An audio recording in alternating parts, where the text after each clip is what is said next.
Selamat datang dan kembali lagi di BT Channel. Kepala Pusat Pelaporan dan Analisis Transaksi Keuangan (PPATK), yang juga Sekretaris Komite Koordinasi Nasional Pencegahan dan Pemberantasan Tindak Pidana Pencucian Uang (TPPU), Ivan Yustiavandana mengungkapkan adanya perusahaan cangkang dalam dugaan tindak pidana pencucian uang di Kementerian Keuangan Kemenkeu. Jelasnya, terdapat satu oknum yang diduga memiliki 5 hingga 8 perusahaan cangkang. Perusahaan tersebut diduga dijadikan sebagai alat pencucian uang.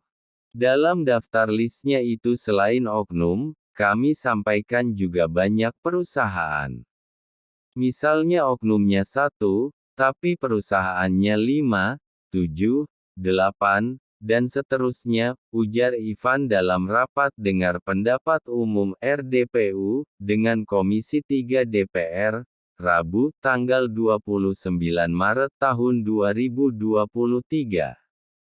Laporan terkait dugaan perusahaan cangkang itu merupakan salah satu data terkait transaksi keuangan mencurigakan pegawai Kementerian Keuangan, di mana nilai transaksinya sebesar Rp35.999.231.280.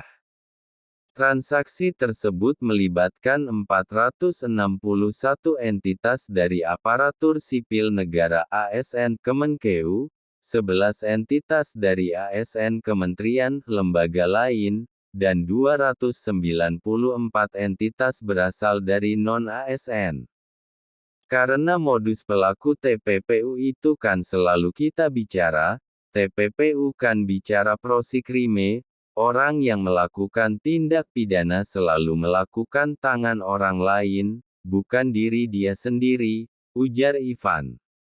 Sehingga kalau kami keluarkan data itu, kami justru membohongi penyidiknya. Kami masukkan nama-nama perusahaan berikut oknumnya, disitulah ketemu 35 triliun rupiah, ujar Ivan yang mendampingi Menteri Koordinator Politik, Hukum, dan Keamanan, Menko Polhukam, Mahfud MD.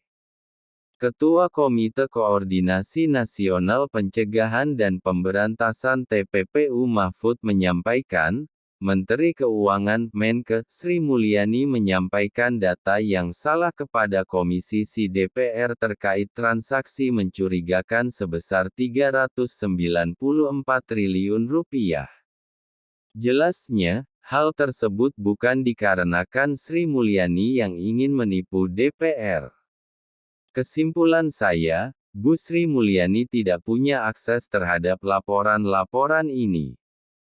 Sehingga keterangan yang terakhir pun di Komisi Si itu jauh dari fakta, karena bukan dia nipu, dia diberi data itu, data pajak, data bea cukai, tadi penyelundupan emas itu, ujar Mahfud dalam RDPU.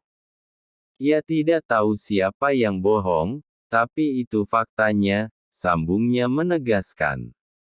Ungkapnya, PPATK telah menyampaikan laporan hasil analisis dugaan tindak pidana pencucian uang pada 2017. Namun rupanya, laporan tersebut tak sampai ke tangan Sri Mulyani.